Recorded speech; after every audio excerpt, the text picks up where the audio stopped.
ओम श्री गुरुभ्यो नमः।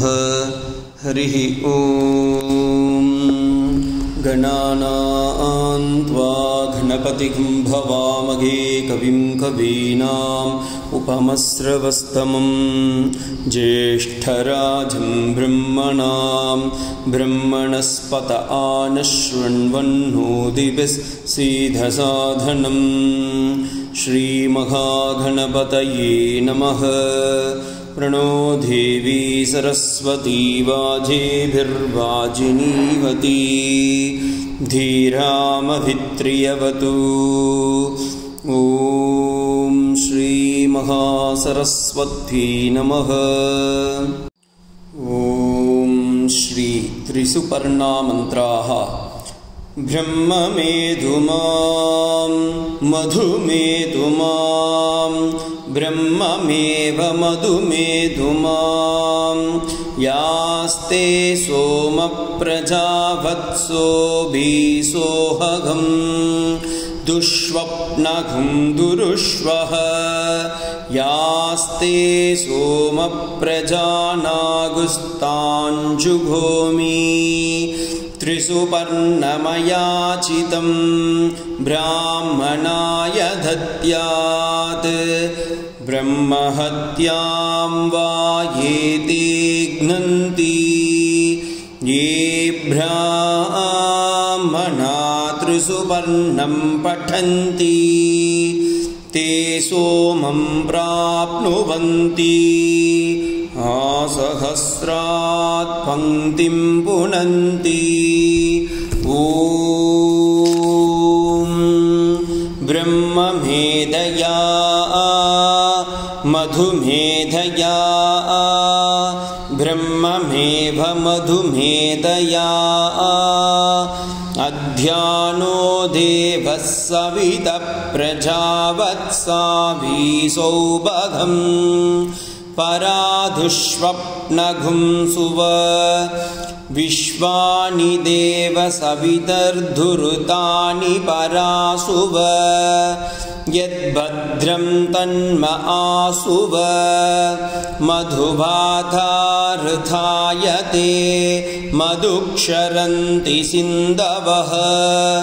माध्वीर्घावः सन्दोषदीः मधुनक्तमुतोषसी मधुमत्पार्थिवघुं रजः मधुद्यौरस्तु नः पिता मधुमान्नो वनस्पतिर्मधुमाघुम् अस्तु सूर्यः माध्वीर्गावो भवन्तु नः य इमं त्रिसुपर्णमयाचितं ब्राह्मणाय दद्यात् भ्रूणहत्यां वा ये ते घ्नन्ति ये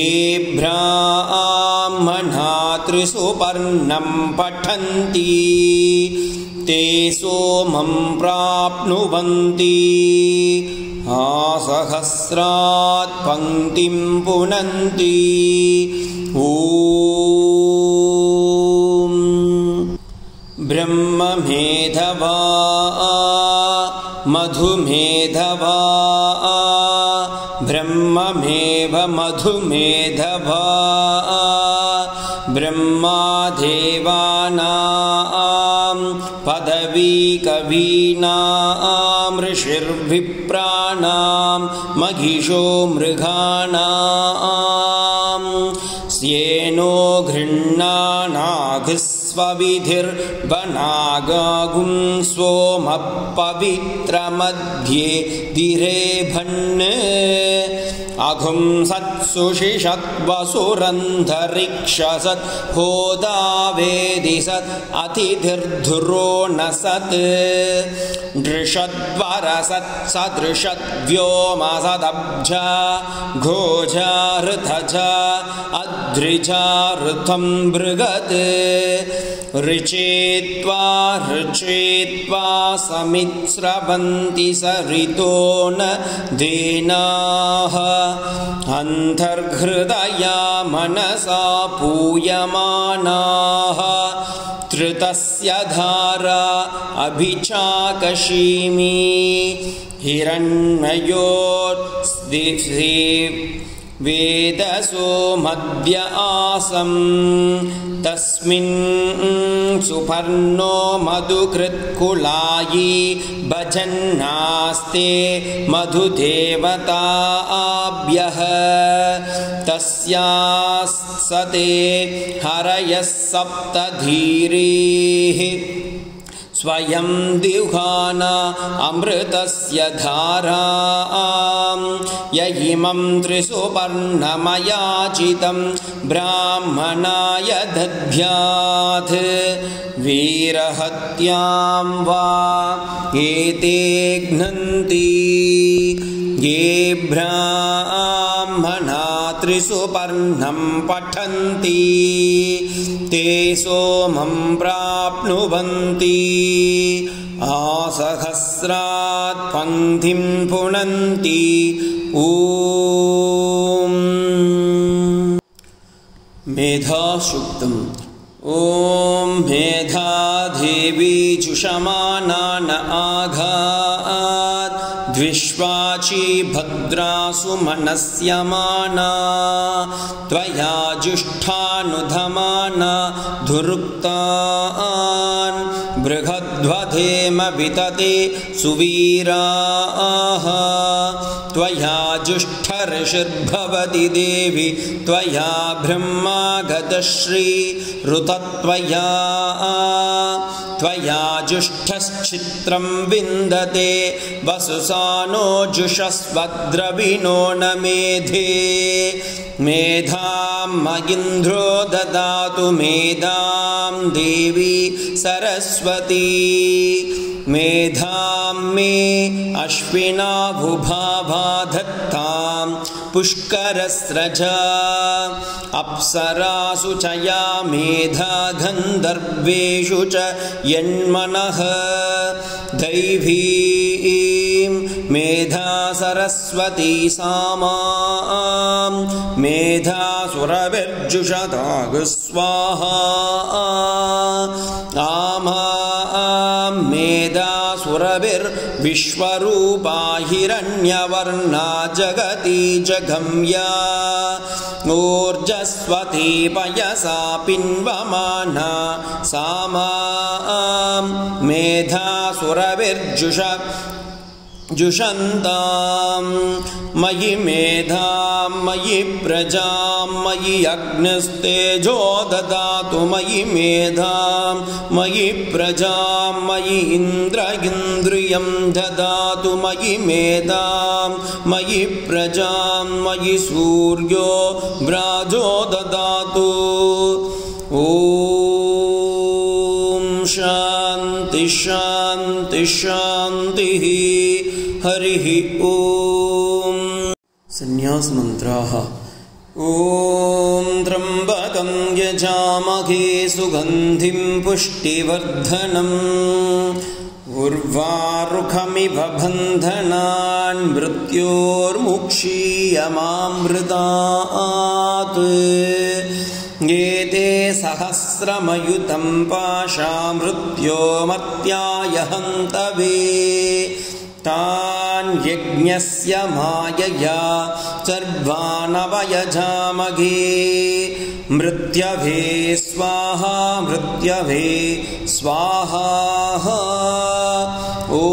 नमो भगवते रुद्राय विष्णवे मृत्युर्मे पाहि प्राणानां ग्रन्थिरसि रुद्रो मा विशान्तकः तेनान्येनाभ्यायस्व सदाशिवम् ॐ पापनिवारकाः मन्त्राः ॐ देवकृतस्यै नसो वयजनमसि स्वाहा मनुष्यकृतस्यै नसो वयजनमसि स्वाहा पितृकृतस्यै नसो वयजनमसि स्वाहा आत्मकृतस्यै नसो वयजनमसि स्वाहा अन्यकृतस्यै नसो वयजनमसि स्वाहा अस्मत्कृतस्यै नसो वयजनमसि स्वाहा यदि दिवाचनक्तं चैवाकृतस्य तस्या वयजनमसि स्वाहा यत्स्वप्नस्तश्च जाग्रतश्चैनस कृतस्तस्या वयजनमसि स्वाहा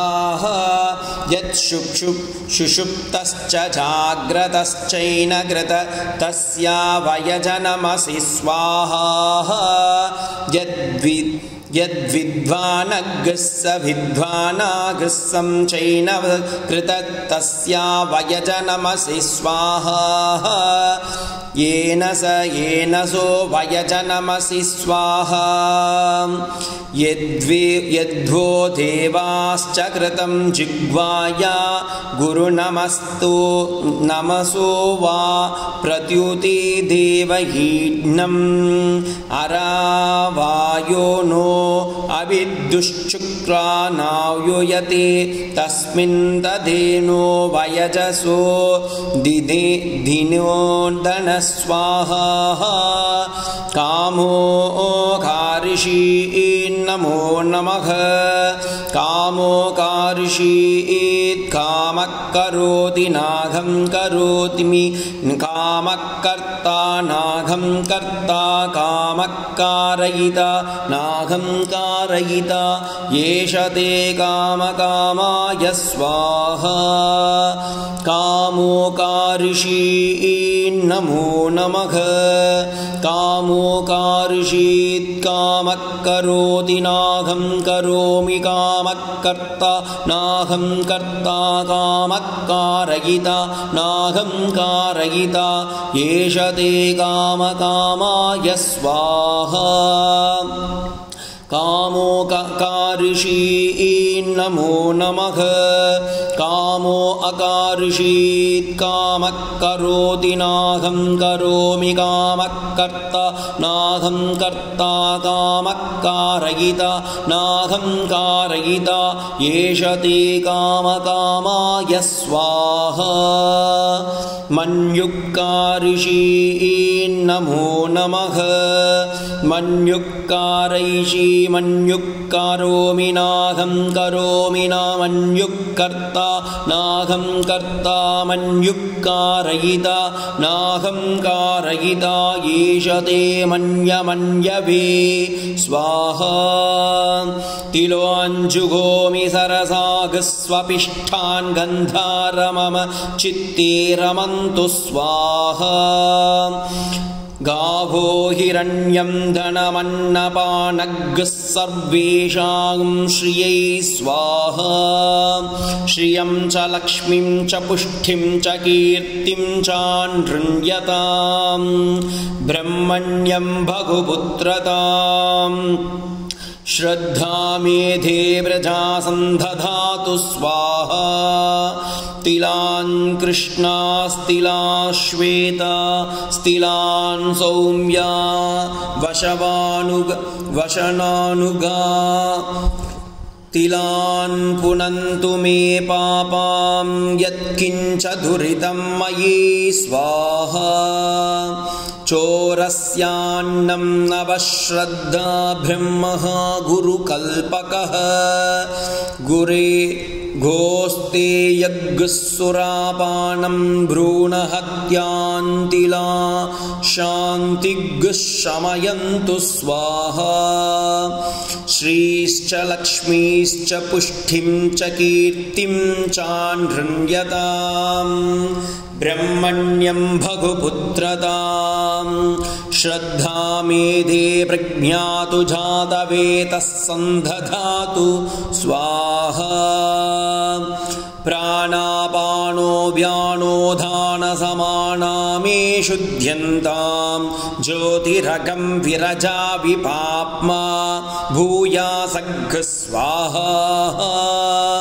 वाङ्मनश्चक्षुश्रोत्रजिह्वाघ्राणरेतो बुद्ध्याकूती संकल्पा मे शुध्यन्तां ज्योतिरगं विरजा विपाप्मा भूयासग् स्वाहा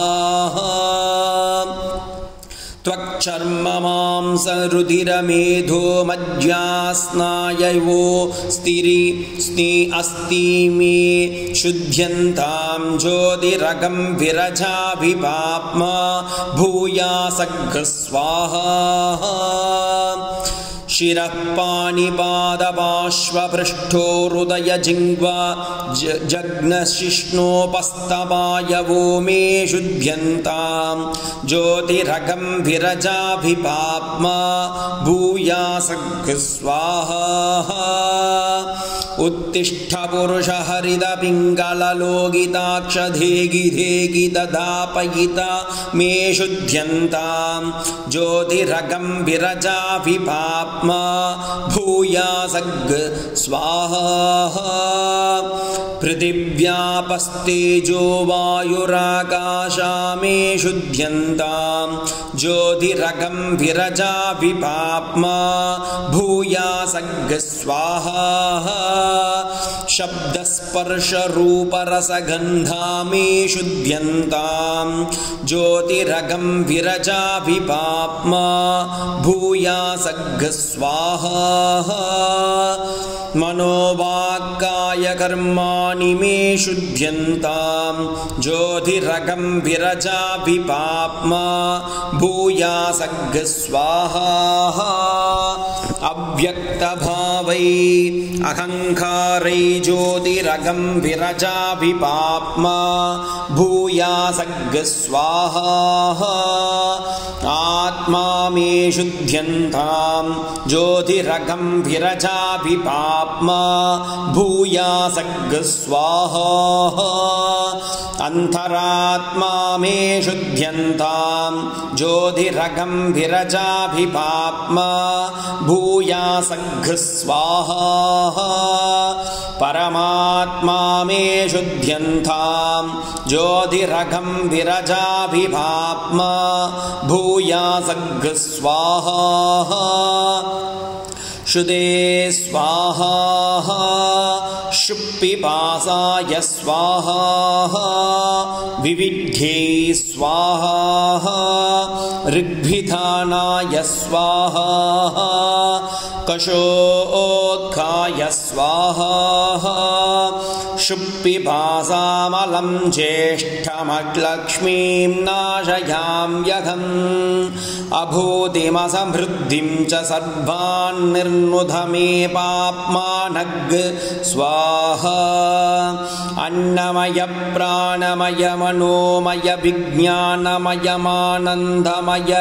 आत्मा मे शुध्यन्तां ज्योतिरगं विरजा विपाप्मा भूयासग् स्वाहा अग्नये स्वाहा विश्वेभ्यो देवेभ्यः स्वाहा ध्रुवाय भूमाय स्वाहा ध्रुवक्षितयाय स्वाहा अच्युतक्षिताय स्वाहा अग्नये सृष्टकृते स्वाहा धर्माय स्वाहा अधर्माय स्वाहा अद्य स्वाहा ओषधीवनस्पतिभ्यः स्वाहा रक्षो देवेभ्यः जनेभ्यः स्वाहा गृह्येभ्यः स्वाहा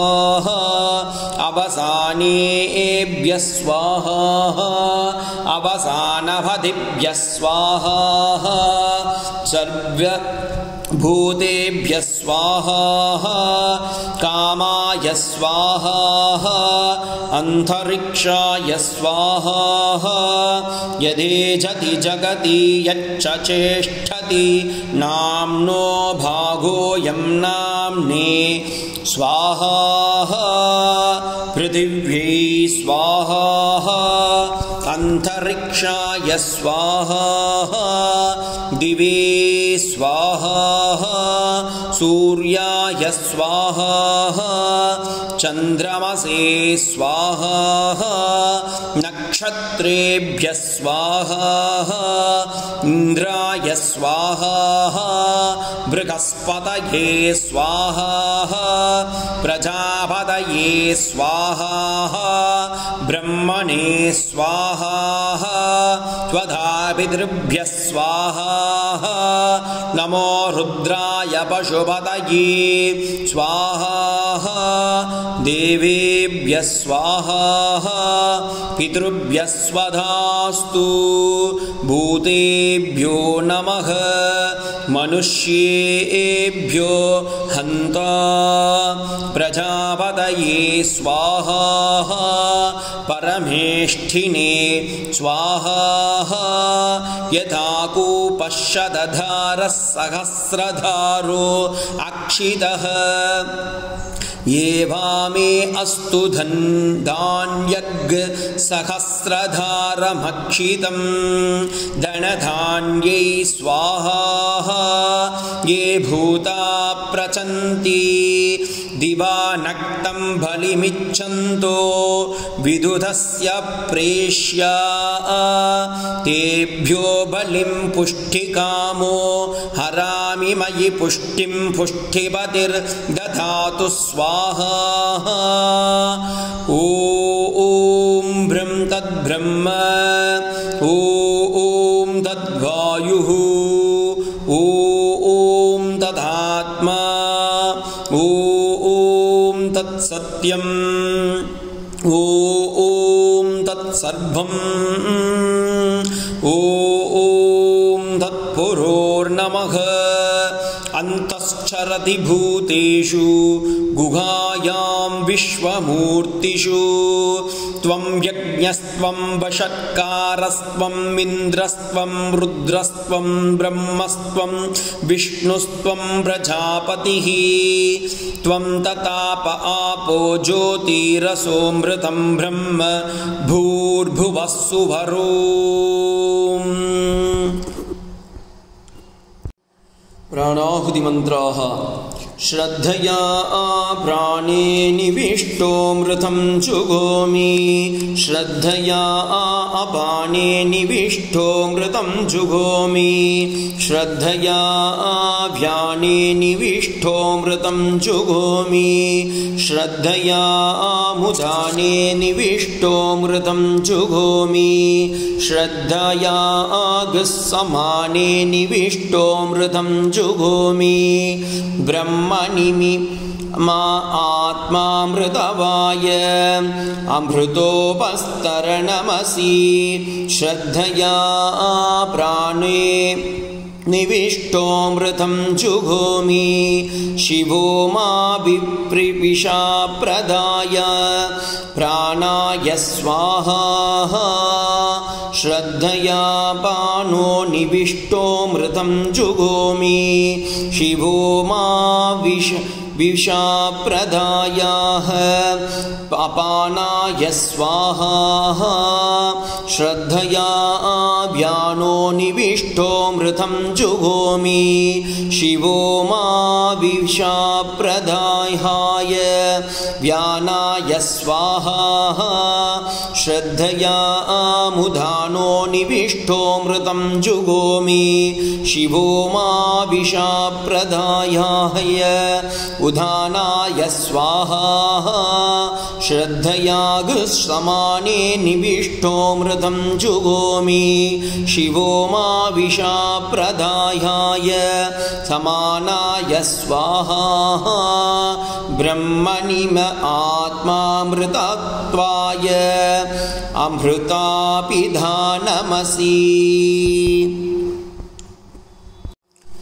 व्याहृति होममन्त्राः ॐ भूरन्नमग्नये पृथिव्यै स्वाहा भुवो वायवेऽन्तरिक्षाय स्वाहा सुवरादित्यादिधिवे स्वाहा भूर्भुवः सुवरन्न चन्द्रमसे दिव्यः स्वाहा नमो देवेभ्यः स्वधा पितृभ्यो भूर्भुवः सुवरन्नवो भूरग्नये पृथिव्यै स्वाहा भुवो वायवेऽन्तरिक्षाय स्वाहा सुवरादित्यादिधिवे स्वाहा भूर्भुवः सुवः चन्द्रमसे दिव्यः स्वाहा नमो देवेभ्यः स्वधा पितृभ्यो भूर्भुवः सुवरन्नवो भूरग्नये च पृथिव्यै च मघते च स्वाहा भुवो वायवेऽञ्चान्तरिक्षाय च मघते च स्वाहा सुवरादित्यादि च दिवे च मघते च स्वाहा भूर्भुवः सुवः चन्द्रमसे च नक्षत्रेभ्यः दिव्यश्च मघते च स्वाहा नमो देवेभ्यः स्वधा पितृभ्यो भूर्भुवः सुवरन्नवो ज्ञानप्राप्तनार्थ होममन्त्राः पाहिनो अग्नये येन से स्वाहा प्राहिनो विश्वद्वेदसे स्वाहा यज्ञं भागिविभावसो स्वाहा सर्वं भागिशतक्रतो स्वाहा पाहिनो अग्नेयेकया बाहुर्द्यतृतीयया बाहुस्तृतीयं तृतीयया पाहिर्गर्भिणीश्च तसृभिश्च वसो स्वाहा यश्चन्दसां वृषभो विश्वरूपश्चन्दोभ्योऽध्यागश्चन्दाविवेश सचाघुं शिग्नपुरो वाचोऽपि नशतं यदिन्द्रो ज्येष्ठ इन्द्राय ऋषिभ्यो नमो देवेभ्यः स्वधा पितृभ्यो भूर्भुवः सुवः चन्द्रचन्द्रों ब्रह्मणो नमो ब्रह्मणे धारयं मे अस्मिराकरणं धारयिता भूयिश्च कर्णयो श्रुतं माश्चेष्ट्योट्यं मामायुष्यं ॐ ऋतं तपः सत्यं तपः श्रुतं तपः शान्तं तपोधमस्तपो शमस्तपोधानं तपो यज्ञं तपो भूर्भुवः सुवः ब्रह्मैतदुपास्यैतत्तपः यथा वृक्षस्य सम्पुष्पितस्य धूरा गन्धो वात्येयं पुण्यस्य कर्मणो धुरा गन्धो वासि यदा सिधारां कर्णे वहिता मकरमामो यद्युवे युवे हता अवाज्जिग्वयिष्यामि कर्तं पतिष्यामीत्येवं मामृता दात्मानं जुगुप्सुयेत् अनोरणीया महतो महीयामात्मास्य जन्तो निहितो गुहस्जन्तो तमक्रतु पश्यति वीतशोको धातु प्रसादात् महिमानमीशं सप्त प्राणा प्रभवन्ति तस्माश्चप्ताश्चितः सप्त जिह्वा सप्त इमे लोका येषु चरन्ति प्राणा गुगाशया निहिता सप्त सप्त अतः समुद्रा गिरयश्च सर्वेस्माद्यन्तस्य सिन्धवः सर्वरूपाः अतश्च विश्वावोषधयो यतश्च ततश्च येनैष भूतं तिष्ठन्त्यन्तरात्मा ब्रह्मादेवानां पदवी कवीनां ऋषिर्विप्राणामगिषो मघिमृगाणां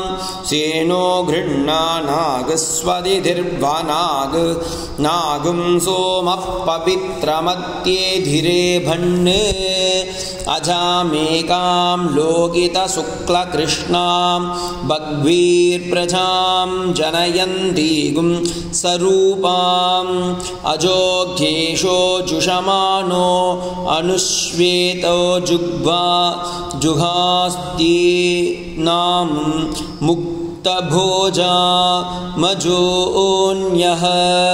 अगुंसत्सु शिषद्वसुरन्धरिक्षसत् होधा वेदि सदतिर्धुरो न सत् दृषद्वरसत् सदृषद्व्योमसदब्जा गोजारदजा अद्रिजारथं बृहत् धृतं मिमिक्षिरे धृतमस्य योनिं धृते श्रितो धृतभुमुवस्य धाम अनुष्वधामावहं मधायस्य स्वाहाकृतं वृषभवक्षिहव्यं समुद्राधुर्मे मधुमागुम् उदारमुपागुंसु समभृतत्वमानट् धृतस्य नाम गुह्यं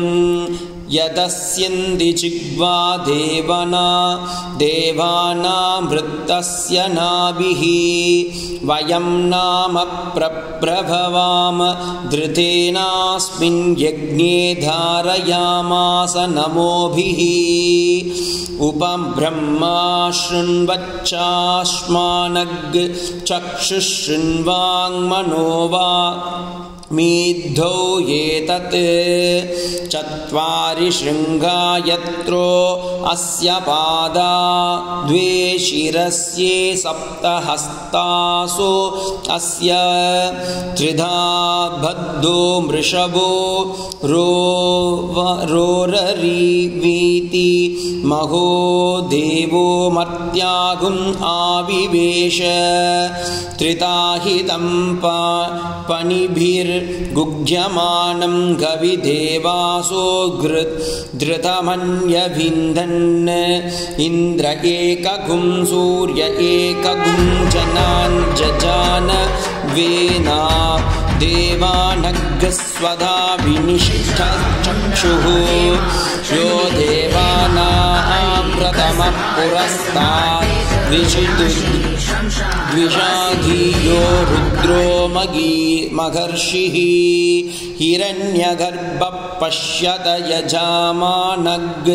सेनो देवाशुभाय मृत्यो संयुनक्तुं यत्परात् परं ना परमस्मि किं च द्या तस्मान्द्रणीयो न ज्योतिर्जायोऽस्मि कश्चित् वृक्ष इव स्तब्धो दिवे तिष्ठस्त्येकस्तेनेनं पुरुषं पूर्वं पुरुषेण सर्वम् वृक्ष इव स्तब्धो दिवि तिष्ठस्त्येकस्तेनेन पूर्णं पुरुषेण सर्वं न कर्मणा न प्रजया धनेन त्यागेनैके अमृतत्वमानशुः परेण नाहं निहितं गुहायां बिभ्राजते तत्यतयो विशन्ति वेदान्तविज्ञानसुनिश्चितार्था सन्न्यासयोगायतयः शुद्धसत्त्वाः ते ब्रह्मलोके तु परान्तकाले परामृतात् परिमुच्यन्ति सर्वे तग्रं विपापं परमेष्वभूतं यत्पुण्डरीकं पुरमद्यदग्रस्थं तत्रापि दग्रं गगनं विशोकस्तस्मिन् ददन्तस्तदुपासितव्यं यो वेदादौ स्वरप्रोक्तो वेदान्ते च प्रतिष्ठितः तस्य प्रकृतिलीलस्य यः परः स महेश्वरः। ॐ शान्ति शान्ति शान्तिः। हरिः ॐ तत्सत्। श्रीरामकृष्णार्पणमस्तु। ॐ श्रीगुरुभ्यो नमः। हरिः ॐ। गणानां त्वा गणपतिं भवामहे कविं कवीनाम् उपमस्रवस्तमं ज्येष्ठराजं ब्रह्मणां ब्रह्मणस्पत आनशृण्वन्नोतिभिस्सीदसाधनं श्रीमहागणपतये नमः। प्रणो देवी सरस्वती वाजेभिर्वाजिनीवती धीरामभित्रियवतु। ॐ श्रीमहासरस्वती नमः।